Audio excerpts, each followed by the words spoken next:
Bienvenido a un nuevo episodio del podcast de Brocalia, un podcast que pretende darle voz a la figura del administrador de finca. Hoy ha venido a visitarnos Lorenzo Viña, presidente del Colegio de Barcelona y Lleida. Y la verdad que ha sido un podcast súper interesante, incluso se nos ha extendido un poquito más de la cuenta porque hemos estado hablando de la profesión, de la institución, del futuro, de los problemas a los que se enfrenta cada día el administrador de finca y un montón de temas muy interesantes que estoy seguro que os van a gustar.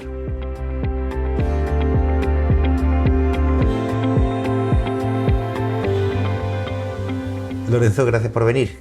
Un placer y un honor estar contigo y charlar sobre los temas que habitualmente hacéis. Vale.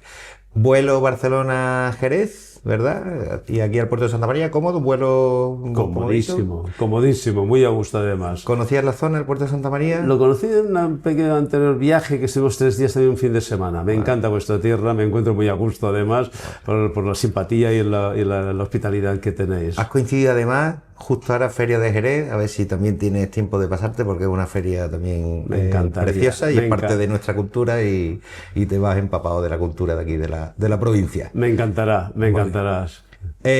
Arrancamos siempre preguntando un poco por el histórico profesional de nuestro invitado. En tu caso, cuéntanos cómo terminas llegando al mundo de la administración de finca. Bueno, no es nada excepcional, es bastante recorrido. Ya vengo de una época en que yo empecé a trabajar a los 14 años en una agencia de seguros, precisamente. Estuve pocos meses, porque ya luego ya pasé pues, a una empresa en servicios de administración de una empresa grande, era de películas de fotografía. Y de ahí ya pues fui al servicio militar y tuve la gran suerte de conocer a mi mujer y la gran suerte de que su familia me acogiera como trabajador cuando volví del servicio militar, como trabajador de la administración de fincas. Y mi inicio fue así, en la administración de fincas, fue así de sencillo, de natural y de continuista. ¿Cuántos años hace de esto ya? Bueno, hace unos pocos. Unos pocos años ya. Estoy hablando de esto de 1974, cuando empecé como en la agencia de seguros, 76 cuando empecé ya pues en lo que es pasante de abogado de mi suegro, y el 70 y el 80-81 cuando después de volver del servicio militar, sí, el 79-80, cuando volví del servicio militar, que me inicié ya en el mundo de la administración de fincas. ¿Y cuándo se cruza el mundo institucional? ¿En qué momento? Eso fue en el 2014, concretamente. De hecho, yo ya empecé en el 2014, me llamó el entonces presidente, Enrique Vendrell, como gerente del colegio. Yo había estado en la Junta de Gobierno en el 2010 y me pidió que viniera como gerente del colegio y desde entonces hasta hace 3 años he estado como gerente y ahora hace 3 años, estos últimos, como presidente de nuestra institución. Vale. ¿Qué te atrapó del mundo de la administración de finca? Porque pudiste llegar al despacho, ver aquello y decir, esto no es lo mío, puede pasar, ¿no? En aquella época, Alejandro, es trabajar, ganar un dinerito que puedes llevar a tu casa y crecer. O sea, de hecho era esto, pero realmente no eres del todo consciente, yo creo que no fui del todo consciente. Yo he llegado muy tarde a muchas cosas en mi vida importantes, y he llegado muy tarde. Entonces yo he llegado con 28 años, es cuando vi que las fachadas del Eixample de Barcelona, esas fachadas modernistas, esos edificios modernistas tan maravillosos, yo no pensaba que eran unas paredes que aguantaban una casa y ya está. Realmente no vi la belleza del modernismo catalán hasta cuando ya con una cierta edad, ¿no? Y después de estar, pues ya también unos cuantos años en la administración de fincas. O sea, yo he llegado tarde. A mi hija, pues llegué con 34 años, a los estudios universitarios con 37, o sea... nunca es tarde si la dicha es buena, ¿no? Bueno, también es verdad. Entonces, mi inicio en la profesión fue pues un poco así, pues de continuista. Y luego sí, que vas viendo el valor, la vocación de nuestra profesión, y ahí sí que tengo que decir que me llegó y me inundó, ahí sí que de verdad. Has visto, ves las dos caras del espejo durante muchos años como profesional alejado de las instituciones y después llegas a estar en las instituciones. Cuando ya entras dentro de la institución, uno deja de ser tan crítico a lo mejor y decir, esto es muy complicado, ¿no? Llevar un colegio adelante, o sea que yo estoy colegiado en el colegio de mediadores y al final... Y es una labor también la de comunicación, la de formación que hacen los colegios, que también se ve poco. Estoy de acuerdo contigo de que realmente esa transición, ¿no?, de profesional, administrador de fincas, muy imbuido, muy implicado y comprometido con mi profesión, me encanta seguir pues haciendo reuniones. Me gusta, es el día, para mí, es un día pues especialmente singular de relación. Tiene que haber muchos más con tus clientes, con los copropietarios, pero ese día es el día de lucimiento, ese día que cuando sales por la puerta tienes que oír en tu cerebro, tienes que oír torero, torero, torero, ¿no? O sea, yo soy así, me encanta. Pues realmente ese momento pues fue un momento de transición que hubo pues, hacia en principio dirección ejecutiva del colegio, en el cual pues claro, ya empiezas a ver otras maneras de actuar. Venía de una empresa que acabó siendo, en aquel entonces éramos 46 trabajadores, venía de la dirección de la empresa, y entonces llegué al colegio con ideas. El colegio de los profesionales, pienso que nos toca hacer una transformación también. Creo que ya es tarde, incluso. Ya tenemos que hacer una transformación. Entonces llegué con criterios de empresa que fui aplicando al colegio. Creo que eso fue un detonante buenísimo para que el colegio creciera en lo que es servicios colegiales y en actividad propia, no institucional, pero sí ejecutiva. Y nos dio pues mayor capacidad económica y de difusión y de comunicación. Como presidente, pues yo siempre digo una cosa, siempre lo he aplicado además, pienso que la actividad de un profesional y de un empresario es de que tu cliente, para mí ahora mi cliente es el colegiado, pero antes lo fue los clientes, de estar en el centro de la actividad, en el centro de lo que yo haga. ¿Y eso qué quiere decir? Porque son palabras que suenan muy bien, pero ¿qué quiere decir? Yo lo que quiero decir es que todo lo que pueda haber a su alrededor, desde un reconocimiento de la profesión, ahora en el punto, como colegio, un reconocimiento de la profesión, una mayor actividad económica de la profesión, una mayor y mejor formación específica en la línea profesional, pero también en la línea empresarial, y de eso hemos trabajado, ya hemos hecho el primer curso con la Escuela de Negocios ESADE. Esto es lo que tienes en el colegio, darle todo lo que el colegiado necesita y un poquito más. Y ese poquito más es ayudarle a esa actividad del día a día que tiene que realizar en funciones que no le aportan un valor especialmente significativo, pero que hay que hacer. Enviar una copia de acta, enviar una convocatoria, enviar unos presupuestos. Eso tiene que hacerlo, pero eso no le aporta valor. Tener una persona allí manipulando, o una máquina, es igual, manipulando, doblando, ensobrando, franqueando, no le aporta valor. Y eso perfectamente un colegio también puede entrar ahí a centralizar esas actividades que no son importantes pero que son indispensables de realizar. Eficientas el trabajo del administrador, lo hacen mejor administrador con el apoyo institucional, ¿no? Ni más ni menos. Ese sería un magnífico resumen. Se trata de eso, yo creo que eso, y que el colegiado vea en la figura del colegio algo fundamental para su profesión. Eso es, realmente debe ser así, pero realmente el colegio pues sí actúa,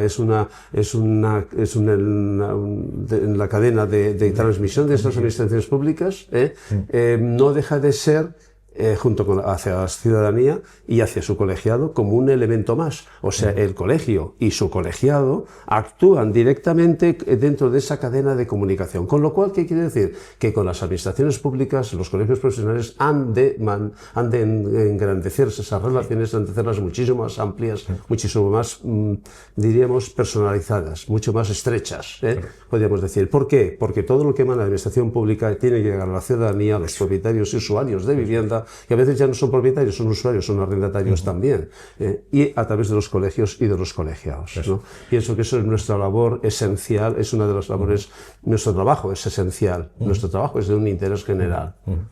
Desde tu larga experiencia profesional, ya administrador de fincas dentro de la institución, presides un colegio como Barcelona y Lleida con una realidad inmobiliaria muy compleja, que se ha ido complicando en los últimos años, que termina recayendo siempre sobre el administrador de fincas. Es decir, empiezan a florecer el turismo vacacional y también no sé qué os pasa o qué le pasa a vuestra profesión, que os termina llevando eso. ¿Cómo vive o cómo ayudáis ya no solo desde el colegio? Porque no legisláis tampoco. Al final encontráis una ley que ya está hecha, que entiendo yo que os pedirán cada vez más opinión, ¿no? En este sentido, o tiran mucho las instituciones del colegio a nivel de asesoramiento en estas cuestiones. Sí, también es un servicio más. El administrador de fincas es el receptor, sí, claro, es ese elemento nuclear que lleva a término la conexión con los propietarios y usuarios de vivienda, o sea, todo el mundo. En definitiva, fíjate, es que estamos hablando de un profesional que tiene una relación directa con el mundo. Directa. Por eso es un bien tan preciado para la administración pública. Por eso nos encontramos en vivencias del día a día extraordinariamente importantes, como que somos la punta de lanza en la detección de necesidades sociales. ¿Notáis ese apoyo de la parte pública? Por supuesto. De hecho, hemos establecido convenio con Generalitat de Cataluña, del Departamento de Territori, con el Departamento de Vivienda, con el de Justicia, con el Ayuntamiento de Barcelona, el Ayuntamiento de Lleida. Estamos empezando a tener una relación muy estrecha, otros colegios profesionales, abogados, notarios, registradores, ingenieros, agentes de propiedad inmobiliaria. Tenemos unas relaciones muy estrechas y muy amplias que hemos tejido durante estos últimos años. Eso nos da una capacidad como profesionales de reconocimiento social. Por eso no os extrañéis cuando yo os digo de que el administrador de fincas, su trabajo es esencial, pero es que también tiene un interés general, y todo eso tenemos que vestirlo a su alrededor para realmente hacer subir la profesión. Y ese es mi trabajo ahora, básicamente es ese. Ahora hay no sé si legislación, cumplimiento normativo, todo esto viene a complicarle la vida al administrador de finca, va a hacer su día a día mucho más complejo. Ahí volvemos a lo que hablábamos antes del podcast. O eficientamos el despacho o tenemos ayuda, o no hay forma de crecer. Yo ahí, Alejandro, soy un poco talibán en este sentido, porque lo que entiendo que sí, es así. O sea, la normativa, una normativa extraordinariamente alta. Yo a veces digo así, cuando una vomitera legislativa. No paran de venga, normas y leyes. Pero es que estamos en una sociedad que es una sociedad pues significativamente compleja, con lo cual requiere de normas que nos ayuden a canalizar. Sí que es cierto que ahora hay normativa ideológica, y eso me refiero que es normativa que no va a solucionar la vida de las personas, que es de lo que se tratan las leyes. Las leyes no se tratan de hacerlas porque yo pienso en azul o pienso en rojo o pienso en blanco. Las leyes se deben de hacer porque han de ayudar a la sociedad, porque los políticos han de prever que la sociedad está moviéndose hacia un sentido, y antes de que explote aportan unas leyes que normalicen o regulen. Esto ha sido ahora en estos últimos... Yo te diría que estos últimos 5 o 6 años ha sido una barbaridad, especialmente en Cataluña, donde recibimos la normativa estatal, donde tenemos una normativa autonómica extraordinariamente alta, y esto se conjuga además en lo que son la gestión de los edificios, de los gobiernos propietarios, con una multiculturalidad, ¿no? Esta multiculturalidad que se da en los edificios también lleva consigo pues una especialización en cuanto a, no ya solamente idiomas, sino costumbres. O sea, también te puedo decir, igual de países asiáticos, pues esas costumbres no veas tú, porque bueno, el piso se frega tirando un cubo de agua, no se frega cuidando de no tirar la justa con un mocho. Y ahí que llaman al administrador, que también parece como si fuera culpable. Y ahí está el administrador y digo, oye, es para tal y cual. Pero esto no se trata de eso. Y esto nos genera, pues sí, una actividad complementaria. No obstante, como profesional, yo soy de los que piensan que leyes hayan, porque en definitiva lo que nos obligan a ser más profesionales, y en definitiva lo que obliga es que a los consumidores y usuarios, los propietarios y usuarios de vivienda, requieran de los servicios de un profesional. Por lo tanto, vamos a buscar un equilibrio. En mi opinión es un equilibrio. Toda esta actividad vomitera legislativa, perdona la palabra, pero pueda existir en determinados momentos, para determinadas actuaciones, nos va bien pensando egoístamente. Ya no solamente pienso en la sociedad, pienso egoístamente, porque en tanto en cuanto eso sea así, en tanto en cuanto los consumidores me necesitarán. Vale. Mientras el parque de viviendas envejece, llegan problemas de rehabilitación, ahora que sí hay ayudas a la rehabilitación, ahorro energético, también recae eso sobre el administrador de finca. También. Y tiene sentido. Yo, perdonadme, ya sé que algún compañero cuando oiga esta entrevista... Eso no me toca, ¿no? Pero también, porque realmente lo que un administrador de fincas... somos diferentes grados de administración de fincas. Yo pienso que el tema del mantenimiento, la conservación del inmueble, deberíamos de empezar a tener en cuenta, junto con los arquitectos técnicos, es la vida útil de ese edificio y qué requerimientos, qué necesidades de mantenimiento necesita. Bien, dicho eso, cuando hay planes especiales como el que nos ocupa en cuanto a eficiencia energética, la mejora de la eficiencia energética de los edificios, accesibilidad, hasta ahora no se ha hablado. Fíjate, Alejandro, que llevamos 3 años hablando de eficiencia energética porque Europa baja los Next Generation y dice, venga, hay que mejorar el parque, porque es un parque que está muy mal. Ojo, el parque de viviendas en España, en general, está muy mal. Pero no solamente en eficiencia energética, que lo seguimos estando a pesar de todo lo que ha habido, sino y en seguridad estructural. ¿Cuántos edificios han construido en los años 70? Estos no tienen normas técnicas básicas de edificación, con lo cual hay una calidad baja de materiales, baja calidad de construcción, porque venga a hacer pisos, porque se necesitaban para aquellos momentos de grandes migraciones dentro de nuestro país. Entonces, hay un problema grave de seguridad estructural, hay un problema grave de accesibilidad universal, ya la más básica de la accesibilidad, que es la supresión de barreras arquitectónicas. Pero yo soy de los que dicen que hay que ir a más. No podemos dejar a nadie atrás porque tengan una sordera o porque tengan unos problemas de visión. Y luego estaría pues también las de habitabilidad. Tú estáis en el mundo del seguro, estarás harto de ver humedades dentro de los pisos. Solo termina pagando el bolsillo del vecino. Claro. Si no está rehabilitado, la prima, más siniestro, subida de prima, el seguro suele ser un 4 o 5% del presupuesto total de una comunidad, que no para de incrementarse si el edificio no está bien conservado. De más y menos, pero además la habitabilidad, el confort de esa familia viviendo en un estado que es deficiente. Las ventanas con vidrio simple, ruidos, molestias o incomodidades por ruidos, humedades, etc. Entonces quiero decirte que fíjate que son 4 las líneas que entiendo yo que los edificios tienen que abordar, y ahí estamos los administradores de fincas como punta de lanza para llevar a término, y veremos en qué condiciones, porque cuando yo hablo de todo esto no quiere decir que todo entre al mismo saco en la gestión de la administración de fincas, así sin más. Es seguridad estructural, es accesibilidad universal, es habitabilidad del edificio y es eficiencia energética. Son las 4. ¿Y eso cómo tiene que materializarse? Porque realmente dices, bueno, muy bien, se tiene que dar a término, pero ¿cómo? Pues simplemente estableciendo, con toda su complejidad, un contrato de servicios profesionales, el contrato de mandato. Yo llego a un acuerdo contigo, tú eres la comunidad de propietarios, eres mi cliente y establecemos que te voy a ofrecer a este precio estos servicios. Pero una reunión extraordinaria, un 307, un 184, una gestión de obras...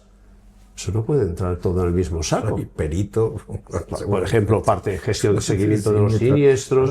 Entonces, ¿verdad que tenemos que hacer valoraciones complementarias? Y si hacemos valoraciones, ¿verdad que tendré unas retribuciones, unos rendimientos económicos que me permitirán afrontarlo con valentía y con claridad estos problemas? Entonces, para mí no son problemas. Yo digo que la administración de fincas no es un solucionador de problemas, sino es el que busca soluciones a los problemas, ¿no? Con lo cual, para mí, esta carga de trabajo que hay tiene un fundamento, y es poder explicar a mi cliente cuáles son las funciones básicas de un secretario administrador, cuáles son las extraordinarias que tienen que tener una valoración aparte. Y si tienen valoración aparte, tienen que tener recorrido económico y eficiente. Vale. Vamos a hablar un poquito de nuestro libro, del seguro, de Brocalia, no directamente con esto, pero sí el hecho de la relación tan estrecha que hay entre el mundo del seguro y la administración de fincas. Yo creo que no sé qué porcentaje ocupará en el tiempo de un administrador de finca la gestión de siniestros, pero un porcentaje alto. Y ahí hay algo que no termina de funcionar. Creo que hay tanto intervinientes, compañías de seguro, empresas de asistencia, peritos administrador de finca, el vecino, el corredor por aquí por medio. Entiendo que en la línea en la que tú marcas, la elección de un buen corredor es clave en esta eficiencia del despacho, ya sea Brocalia, sea otro, pero que le permita al administrador seguir centrado en eso, porque el seguro ocuparía todo el día, ¿no? Sí, voy a intentar centrar un poco el tema, porque realmente es un tema complejo, o sea, importante y amplio, amplísimo. El seguro, las incidencias derivadas del mantenimiento y conservación del edificio, los siniestros, es una de las actividades principales del administrador de fincas. Con lo cual, que realmente los prestadores de los servicios de seguro, como sois los corredores, podáis llevar a término una automatización de la actuación, una facilidad operativa y una operativa informativa, las dos, no me quedo con una solo, pienso que es capital. Creo que Brocalia, os conozco lo justo, tu empresa, y a ti te conozco desde hace pocos meses, pero lo que he visto de Brocalia sí que me da una sensación muy positiva, en la línea precisamente que estoy diciendo, facilidad operativa e informativa al colegiado, y el colegiado lo requiere para poder informar a sus clientes. Esa automatización, porque además ya no se trata de descolgar el teléfono y decirle a mi cliente tal cosa, sino que mi cliente, a través de mi web, pueda acceder a la información que tú me has dado. Y el vecino esté informado, que al final se trata de eso, de una cuestión de información. Claro. Lo antes posible, porque la tecnología está ahí. Yo tengo, desde hace mucho tiempo, me encantaría montar una jornada, por supuesto dirigida por administradores de fincas, en el que vinieran compañías aseguradoras, asistencias, peritos, para que les contáramos de verdad que entre ellos también hay muchas veces que hay una desconexión tan grande que por eso hace el mundo del seguro tan complicado. Y ahí el administrador de finca es el que, bueno, al final hacéis de coordinadores de actividades podríamos decirlo. Siempre en eso.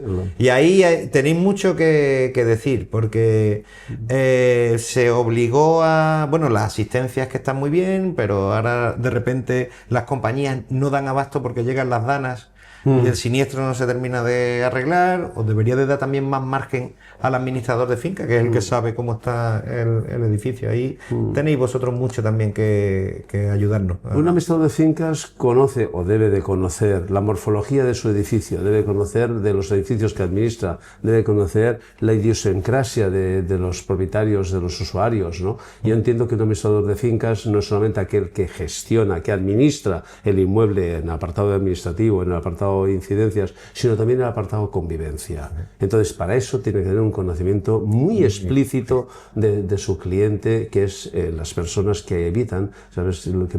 Como pienso de que yo veo un edificio y lo que estoy viendo son familias. Sí, me gusta mucho ese enfoque, sí. Gracias. Sí, gracias. Es la familia. Es la familia, en definitiva. El edificio es una parte integrante de tu trabajo, que es la de mantenerlo y conservarlo, pero eso es una parte solo. Luego viene la siguiente, que es que haya una convivencia. Yo me acuerdo de crío, yo subía con mi madre a tender ropa al terrado, a la cubierta del edificio, donde subían otras vecinas, donde subían otras críos y crías, y jugábamos allí mientras ellas tendían y charlaban, etcétera. Eso hoy día se ha perdido, en Cataluña hablo. Se ha perdido totalmente. Cataluña diría que en Cataluña, pero especialmente en Barcelona. Se ha perdido, totalmente, absolutamente. Y es una pena, porque ahí se generaba un caldo de cultivo de vecindad, de ayuda al vecino, de entre ellos, entre nosotros, ¿no? Y esto era realmente hermoso y necesario en la vida de las personas, en la vida de las escaleras, ¿no? Entonces, el administrador de fincas, yo pienso que es esa persona que lleva a término de una manera pluridisciplinar todas esas actividades, y añado la de convivencia. Vale. Tenemos que hablar de tecnología, de IA, porque si no se habla hoy de IA en un podcast, ese podcast no vale para nada. ¿Cómo no vamos a hablar de inteligencia artificial? Tienes razón. Ahora todo eso, inteligencia artificial. Si no has hecho nada de inteligencia artificial, parece que no estás en el mundo. Cuando hay un montón de cosas que resolver previamente, no hay que darle la espalda a la tecnología. ¿Cómo has visto la evolución? Es decir, nuestro proyecto, que es con una base tecnológica muy alta, ha ido viendo una evolución muy positiva en el mundo de la administración de fincas. Desde dentro, ¿cómo lo ves? ¿Cómo ves a tus compañeros? ¿Os vais preparando adecuadamente o eres crítico en el punto en el que estás? Estamos en el proceso, vamos a decir que estamos en el proceso. Pienso que podríamos estar bastante más avanzados, pero estamos en el proceso. La IA está claro que ha revolucionado y revolucionará más nuestra profesión. Ya de por sí que estaba en un periodo de transformación, ¿eh? Entonces la tecnología no deja de ser un elemento más de esa transformación de nuestra profesión. Yo creo que hay diferentes aspectos. Hoy día creo que nos toca a los administradores de fincas una cuestión ineludible, y es decidir. Decidir qué queremos ser. ¿Grandes o pequeños muy profesionalizados y con un servicio muy personalizado? Porque realmente la tercera opción, que es continuar como estoy, no es opción. Ya os digo de antemano que yo, si hablo con mis compañeros, les digo de antemano, chicos, eso no es opción, porque se nos van a comer, porque tenemos que competir. Tenemos que competir con los dos grandes grupos que aparecen, que son empresas muy organizadas, muy eficientes en su trabajo. Luego veremos si son personalizados o no, y entraremos ahí en unos debates que podemos analizar.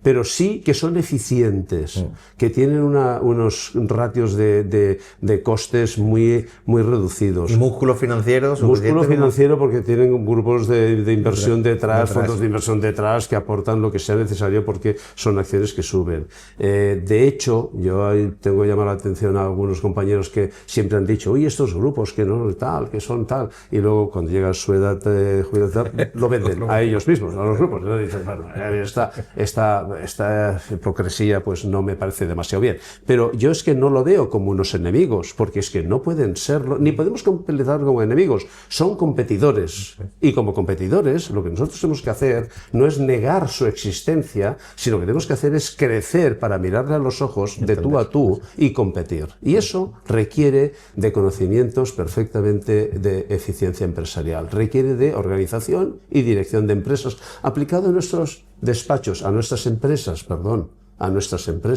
porque en definitiva la eficiencia empresarial no tiene nada que ver con el tamaño, y aquí sí que tiene un sentido muy claro. Y no hay que ignorar eso. Y no hay que ignorarlo, sí. Y lo que sí yo creo que es un deber sagrado ahora mismo para todo aquel administrador que quiera pervivir y perseverar en su empresa, es adoptar una decisión. Y el tercer camino, que es el que tiene, eso no es una decisión, eso no vale, no va a ir a ningún lado. No tiene sentido que hablemos de si los despachos tienen IA o no tienen IA. Como no eficientes primero, no vas a sacar nunca tiempo, o sea, es la pescadilla que se muerde la cola, ¿no? La tecnología la necesitas, pero la tecnología es un requisito más de la transformación. O sea, lo que sí necesitas es tener un control sobre tus clientes. No puedes perder más del 3% de tus clientes al año. Si pierdes más del 3%, chico, mira tus procesos, porque aquí estás pinchando por algún lado. Tienes que tener músculo financiero, porque crecer, o sea, no es fácil, ¿eh? O sea, no hay que crecer. Bueno, mira, no, crecer no es fácil, es formarme en criterios de eficiencia empresarial, es tener músculo financiero, es adoptar una tecnología adecuada, es no perder clientes, controlar, es tener indicadores de casi todo lo que pasa en mi empresa. ¿Qué pasa? Y saber qué ratio tengo de subida o de bajada para adoptar soluciones. O sea, crecer no es sencillo, pero es una de las dos elecciones que tenemos que hacer. Me gusta abrir melones complejos, de debates complejos, ¿sí? Como es juntas telemáticas, sí, no, porque me he encontrado, bueno, no solo aquí en este programa, pero he encontrado versiones muy dispares, los muy pro a favor, los muy pro en contra, los que están en medio porque dicen, bueno, todavía hay gente personas mayores a las que no tendrían acceso a esto, pero al administrador le daría un respiro. La pandemia hizo ahí un pequeño acelerón que después todo vino para atrás. ¿Tienes opinión? ¿La quieres dar? ¿Qué crees que...? Pues tengo opinión, por supuesto, y darla, pues estamos en un punto de confianza, yo creo que por supuestísimo también. Venga, ¿por dónde empiezo? No empiezo a empezar por contestar directamente tu pregunta. A la práctica, el vecino la demanda, o sea, es como todo. ¿Sería bueno para el vecino que pudiera? Porque el otro día me dieron un argumento muy bueno, que no lo había claro, como no soy administrador de finca. Dice, es que la gente en sus casas viene con toda la tranquilidad, o sea, las reuniones se hacen mucho más largas porque la gente además no está atenta 100%, que es cuando tú te conectas a una tal y se pierde un poquito el foco y el interés de la reunión. Yo aquí... Alejandro, ya te he dicho al principio de la conversación que digo, soy un poquito talibán, ¿vale? Dicho eso, y te he dicho también de que a mí me gusta relacionarme con mis clientes. Sí. Y te he dicho también que el día de la Junta General de Ordinaria, al menos la ordinaria, es el día que yo cuando salgo por la puerta de la sala, ya digo de la sala, no del vestíbulo, de algo de la sala, yo oigo ahí torero, torero, torero, o quiero oír torero, torero, porque si no lo oigo dentro de mí, eso algo no he hecho del todo bien. Entonces, dicho eso, soy pro reuniones. Vale.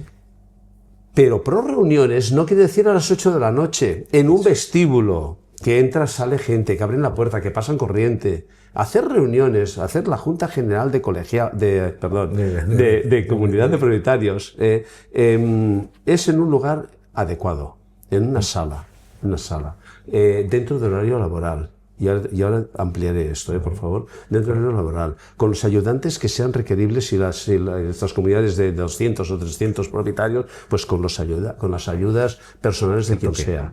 Y ese formato, ese momento, es un momento óptimo de relacionarse. No es un día de un mal trago, es un día de relación con tus clientes, como tienen que haber otros a lo largo del año. No lo dejemos solamente para ese día, porque realmente si lo que decimos que queremos es automatizar los procesos, no es para vivir mejor, sino es para relacionarme más, tener más tiempo para relacionarme con mis clientes y detectar sus necesidades, porque eso, si hablamos de servicios, luego hablaremos, no sé, te diré que eso tiene un componente de detectar necesidades de servicios que yo puedo ofrecer, pero eso es harina a otro costal. Pero si no puedo hablar con mi cliente, no voy a detectarlo jamás. ¿Y cuándo hablo con mi cliente? Tendré que tener pues espacios de conversación, en reuniones que pueda organizar desde mi empresa por motivos X, o la fiesta final de verano, o la Junta General de Ordinaria o una Junta Extraordinaria. No se trata de que juega el Barça y que yo quiero salir, sino lo que quiero es estar con mi cliente, charlar, dejarme ver, notar y sentir cómo pulsa él, ¿vale? Dicho eso, soy pro reuniones, ¿vale? Y entiendo los que dicen, no, oye, venga, esto que sea un pasacalles. Bueno, puede ser que sí, depende de cómo te quieras tú ubicar en el servicio de tu empresa, nada más, Pro reuniones, si me decías más... Digo, sí, las digitales, estas que se hacen... las digitales. O medio sí o medio no, el que pueda que se sume... yo siempre soy del presencial, necesariamente, pero por lo que he dicho, porque tiene que tener... Es el momento en el que... Un componente de relación personal que es impagable, además de unas necesidades para yo poder hacer muchas cosas, ¿no? También por hablar un poco del vecino, que tiene sus cosas, son todos muy buenos, pero siempre hay el momento de la reunión, que siempre digo, arquitectos, abogados, corredores seguros, hay profesionales de todo el ámbito. Ya habéis entregado toda la información, ahí es el momento en el que el vecino pueda hacer y pedirle al administrador de finca las mejoras. Estoy contigo, que es que ese es el día en el que... Te has dejado uno, Sí. Te he dejado uno. Seguro, vamos. Mucho. Google. Bueno, claro. Que ese es el paso del cuello a Google. Y ahora ChatGPT. Me has dicho ChatGPT. El cuñado ya quedó apartado. Ahora el cuñado ya no juega. Ahora juega ChatGPT. Sí, nos llegan. A nosotros, por ejemplo, ya nos ha llegado... ChatGPT me ha dicho que este siniestro está cubierto. Digo, bueno, pues nada, se lo diré a la compañía y a ver si funciona. Así mismo. Bueno, pues no sé si abrí el melón de canal de WhatsApp. Sí, canal de WhatsApp, no. Bueno, recuerda que soy un poco talibán, recuérdalo. ¿Por qué no? ¿Por qué no? Porque de lo que se trata es de establecer un canal.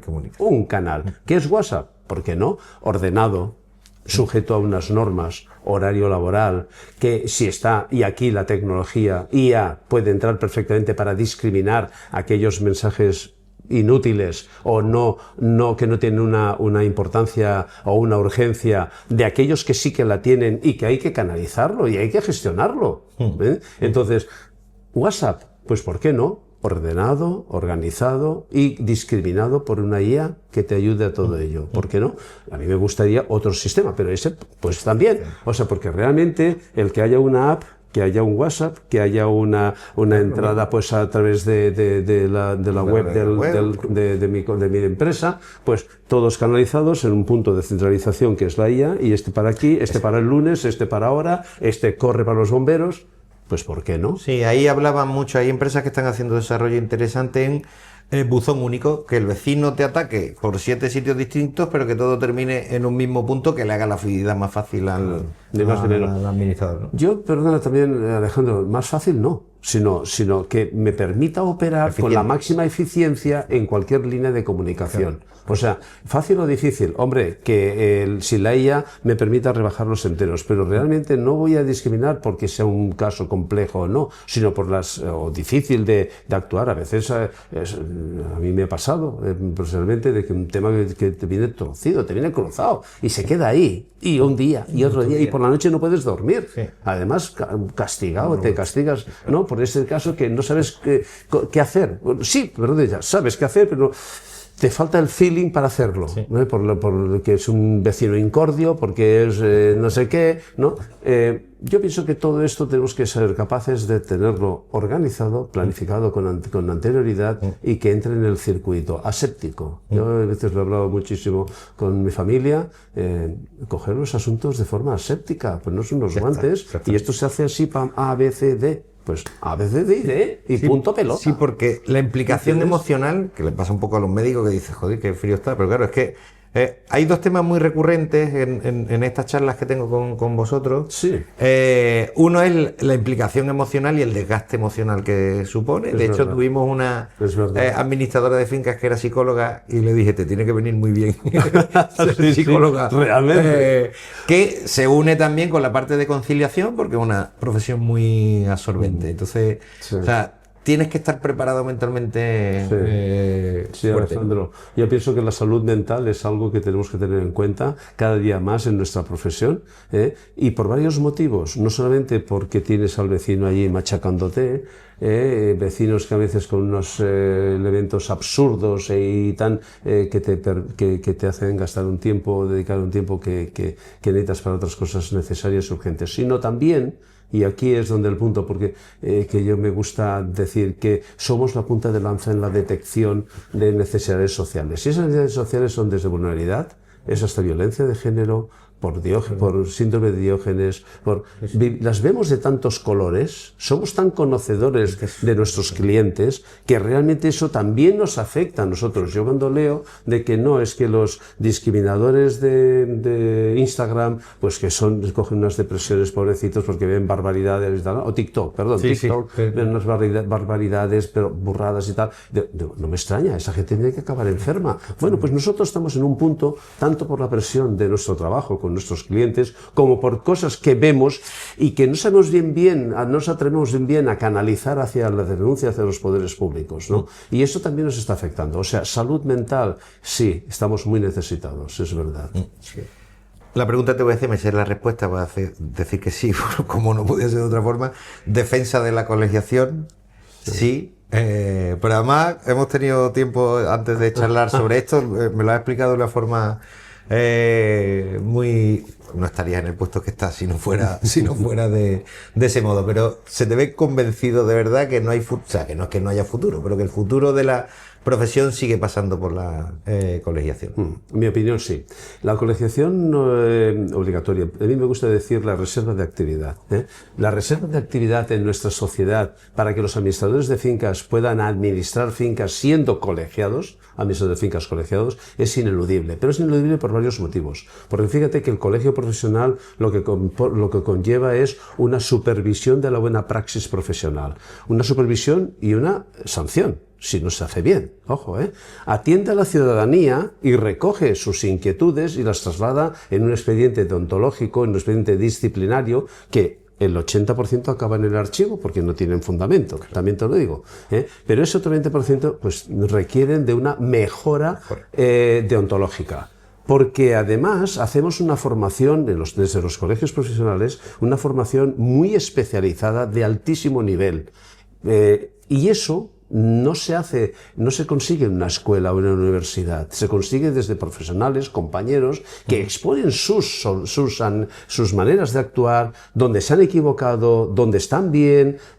Hay muchísima normativa, como has dicho tú antes, y eso requiere también de una interpretación. Toda esa concentración es una formación especializada de alto nivel.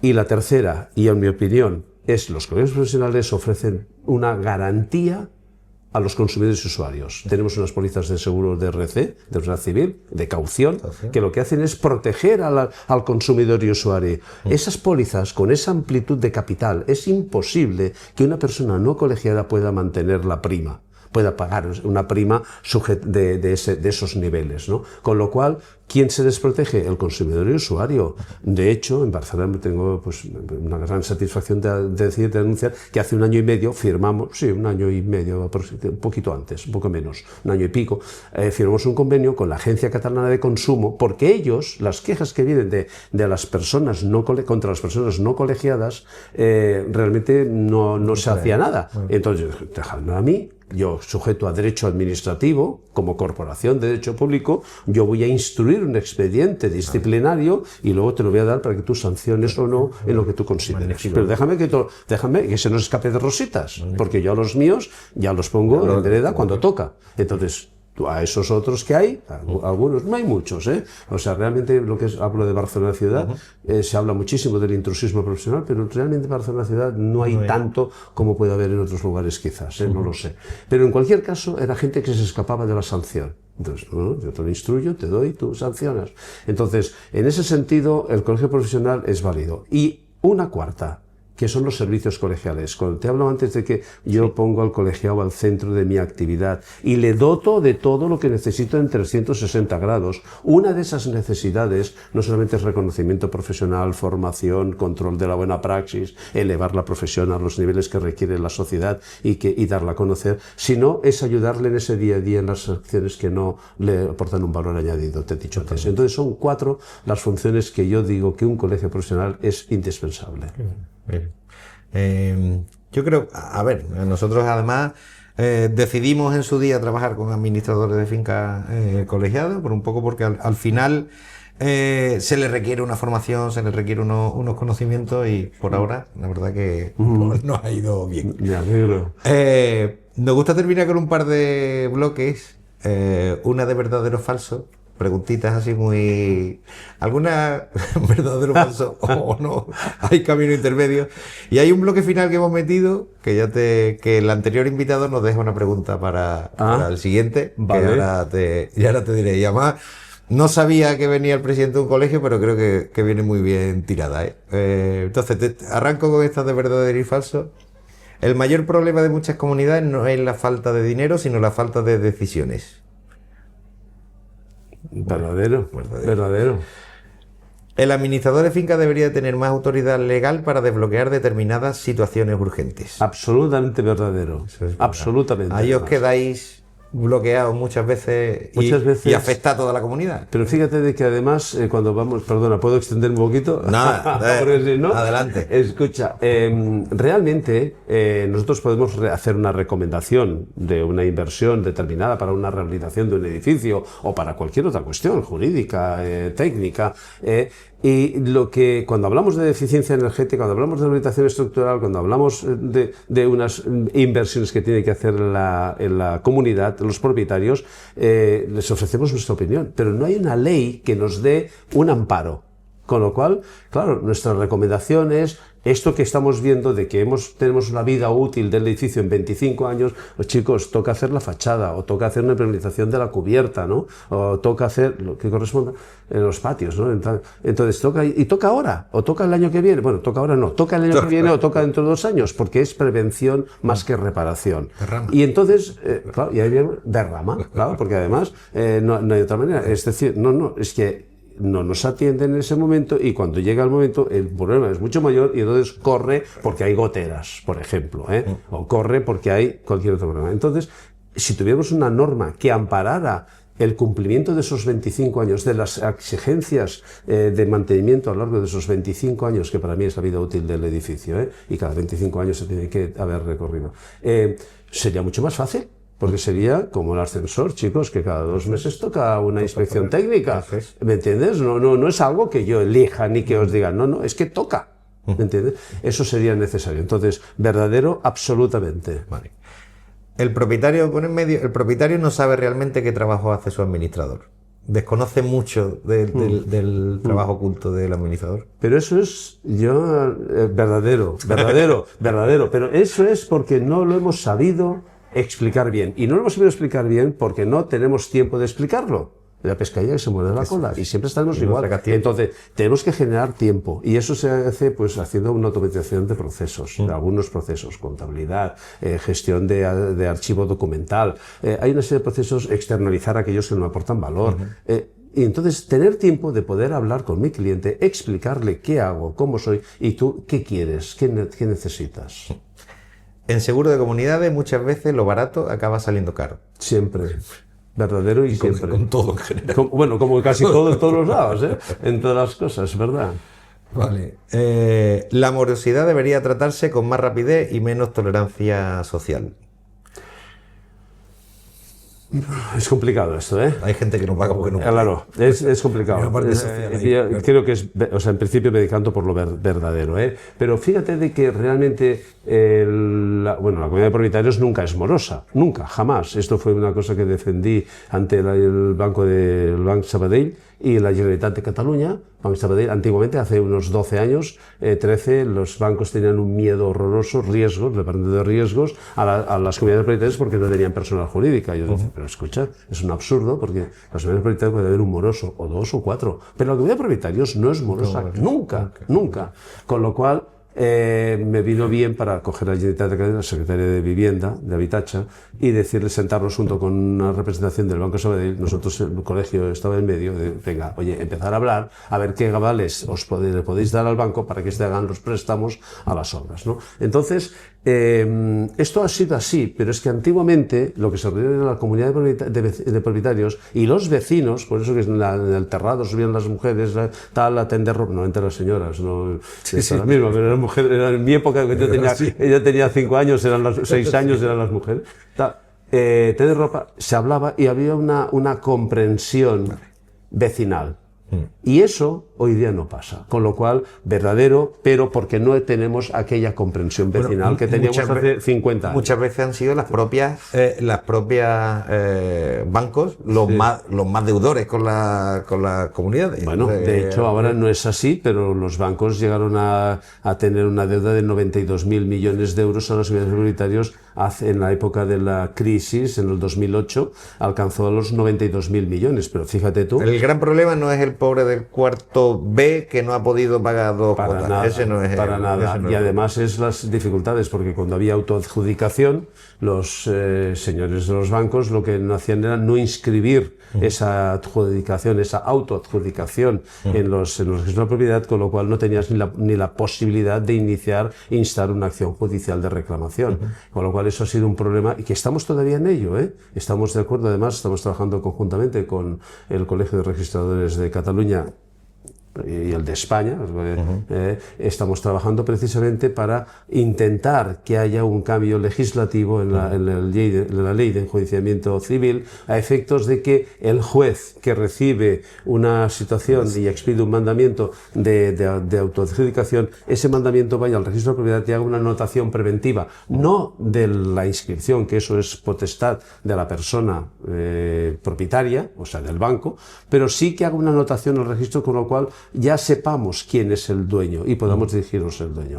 Porque hasta ahora, y de momento estamos trabajando este tema de una importancia capital precisamente para la gestión, la administración de comunidades de propietarios. Pienso que vamos a salirnos con la nuestra. Barcelona está muy implicada en todo esto. Tenemos la colaboración de los registradores, que es el primer paso para solucionarlo, y con eso espero que un día podamos acabar con esa falta de actividad de inscripción de los títulos por autoadjudicación. Quedan un par de ellas. Sí. ¿La rehabilitación energética no avanzará de verdad si no se simplifican las ayudas y los trámites?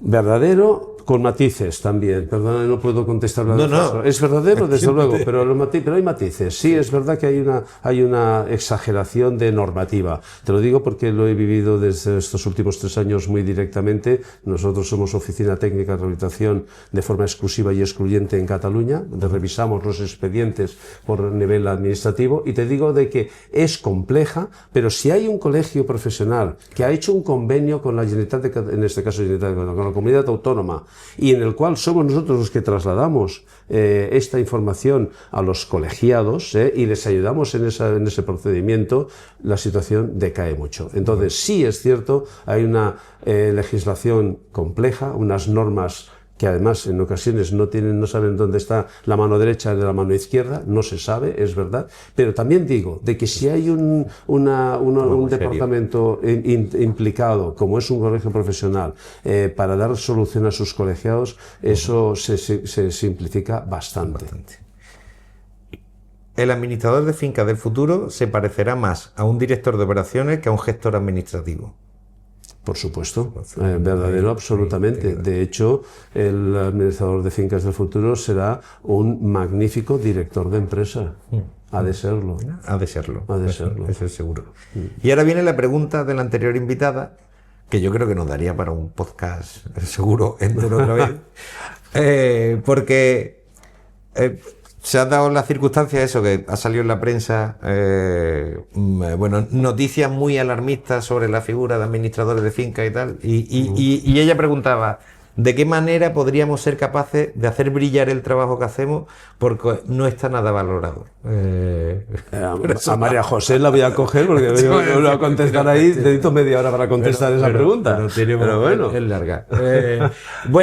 Un poco, yo creo que en el programa, o sea, en el podcast, hemos estado hablando de todo lo que hacéis desde el colegio, de que el administrador de fincas también debe de dar mucho valor a lo que hace, saber decir que no. En la conversación de antes hemos estado hablando, o sea, es que hay muchas veces que asumir roles que no corresponden por no decir que no, por dar servicio a la comunidad. Por muchas cosas. Y eso al final te puede complicar también la vida. Yo lo que pienso es que la administrador de fincas tenemos que asumir.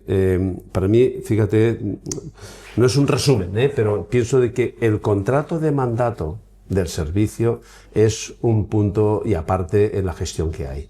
Porque no nos atrevemos a defender una posición clara de nuestros servicios. De hecho, no sabemos ni explicar, ni la explicamos. Bueno, para adelante y mañana abrir la persiana otra vez y haremos, ¿no? Tenemos que tener un contrato de servicio. Y el primer día, sin ir más lejos, cuando hable con la que me viene a pedir un presupuesto, hable con una empresa, mire, sí, A, B, C son 8 euros. C, D y D son extraordinarios y son, mire, esta y aquella tarifa, ¿vale?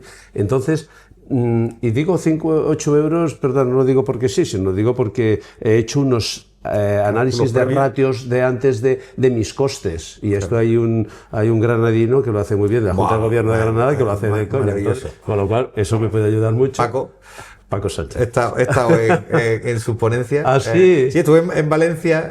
Muy bueno. Bueno, además yo digo, Paco, vas a ser ponente al final profesional, vas a dejar el mundo de la administración de fincas, pero hace un discurso que cala mucho. Es indispensable. Cuando hablo de eficiencia empresarial estoy hablando también de los análisis de costes. Y análisis de costes quiere decir que yo tengo que saber qué me cuesta producir una hora de servicio. Y a partir de ahí tengo que tener muy claro qué precio es el que yo tengo que ofrecer, no el del mi vecino, el que he oído allá el otro día en una reunión en un café con unos amigos.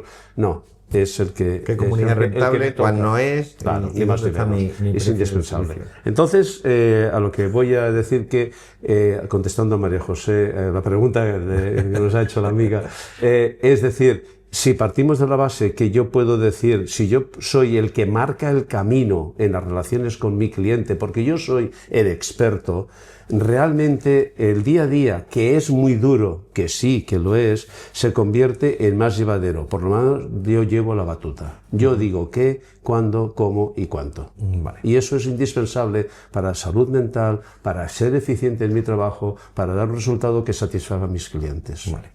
Ahora te toca a ti dejar una pregunta para el siguiente. Es complejo esto. Una pregunta algo puede ser más. Hemos hablado mucho durante toda la mañana, Alejandro, de lo que es el administrador de fincas, sus funciones, sus relaciones con tal. Y ahora para mí hemos hablado mucho y creo que hemos tocado muchos temas. Pero hay uno que no hemos tocado y es la pregunta. A ver. ¿Qué hay, además de todo lo que nos enseñas en las escuelas, en la escuela de formación de los administradores de fincas, que un administrador de fincas ha de hacer? Esa fue buena. Ahí la dejamos. Ahí la dejamos. A ver, esa va a dar también. Luego yo te la digo la que yo pienso, pero la dejamos para el que venga a ver qué dice. Pues la próxima deberíamos de guardarla. ¿Quién será el próximo? Pues cierto, todavía lo tenemos ahí. Bueno. Creo que viene alguien del colegio de Málaga, me parece que. De Málaga. Bien. Pero bueno, y te avisaremos cuando responda. Será un gran placer. Me lo he pasado genial. Lorenzo, gracias, ¿no? ¿Está bien dicho el gracias? Gracias por venir. Ha sido un auténtico placer tenerte aquí. Volvemos a aprender un montón de la figura del administrador de finca. Esperamos que eso nos ayude a mejorar como servicio. Muchísimas gracias, Alejandro. Te felicito por la empresa que tienes, te felicito por esta iniciativa de estas entrevistas, porque en definitiva, para mí como administrador de fincas, como responsable de un colegio profesional, lo que significa es dar a conocer más nuestra profesión, difundirla y engrandecerla. Con lo cual, gracias de corazón. Y además me encanta estar en vuestra tierra, con lo cual está genial. Ahora vamos a ir a alguna cervecita, algún marisquito que era. Bueno, gracias. Un gran placer. Gracias. Brocalia, comunidades seguras, administradores tranquilos.